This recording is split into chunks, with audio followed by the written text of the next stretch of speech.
अफगानिस्तान की काबुल यूनिवर्सिटी में छात्रों पर आतंकवादी हमला हुआ। आतंकियों ने कैंपस में घुसकर अंधाधुंध गोलियां चलाई।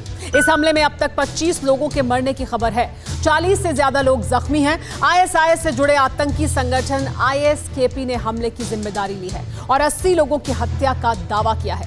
आतंकियों के टारगेट पर अफगानिस्तान और ईरान के ऑफिसर्स थे जो एक समारोह में हिस्सा लेने कैंपस में आए थे।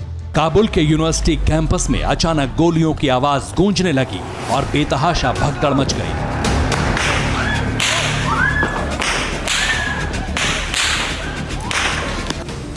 हमले के वक्त बड़ी तादाद में छात्र और छात्राएं यूनिवर्सिटी के अंदर अलग अलग हिस्सों में मौजूद थे। फायरिंग की आवाज सुनकर छात्र भागने लगे, लेकिन किसी को ठीक से ये समझ नहीं आ रहा था कि गोलियां क्यों चल रही हैं, किस तरफ से चल रही हैं।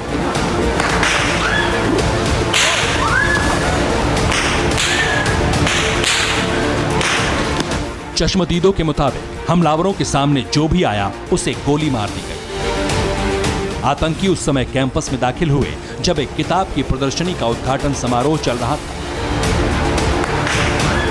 इस कार्यक्रम में शामिल होने के लिए कई अफगान और ईरानी अधिकारी वहां मौजूद थे। आतंकियों ने अधिकारियों को टारगेट करके गोलियां चलाईं और भगदड़ मचने के बाद अंधाधुंध फायरिंग करने लगे।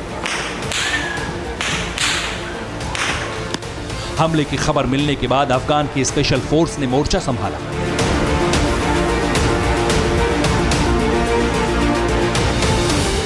आतंकियों के साथ कमांडोज की मुठभेड़ 5 घंटे से भी ज्यादा देर तक चली। दहशतगर्दों ने एक क्लासरूम में बंद छात्रों पर भी गोलियां बरसाईं, जिसमें 15 से ज्यादा छात्रों की मौत हो गई।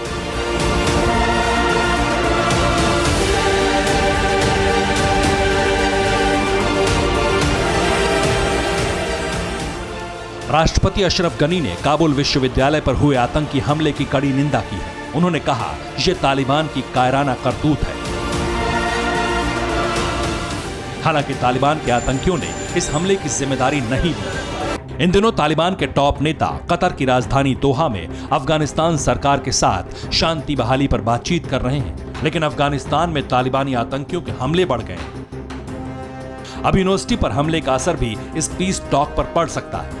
इस बीच बगदादी के संगठन आईएसआईएस ने काबुल हमले की जिम्मेदारी ली, लेकिन क्या यह हमला आईएसआईएस ने ही किया या फिर इसके पीछे तालिबान का हाथ है, अभी इसका खुलासा होना बाकी है। Bureau report TV9 Bharatvarsh. News top 9 रोज सुबह 7 बजे और शाम 7 बजे सिर्फ TV9 भारतवर्ष पर।